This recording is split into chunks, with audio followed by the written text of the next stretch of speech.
Hay cosas que yo las tengo que contar porque las entendemos nosotros los del campo. Parió la perra de los Ributi, 5 perritos, 4 grandes, 1 chiquito.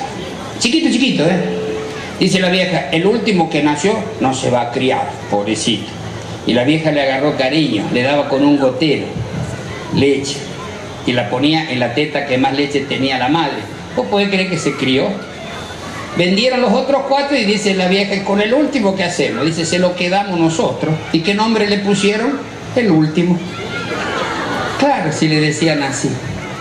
Y era guapo, le decían, último, vamos a cerrar los terneros. Y salía el perrito con el viejo, cerraban los terneros. Vamos a cerrar los caballos. Era guapo. La confusión que yo les comento fue un día que llegaron los del INTA a hacer el censo de las vacas.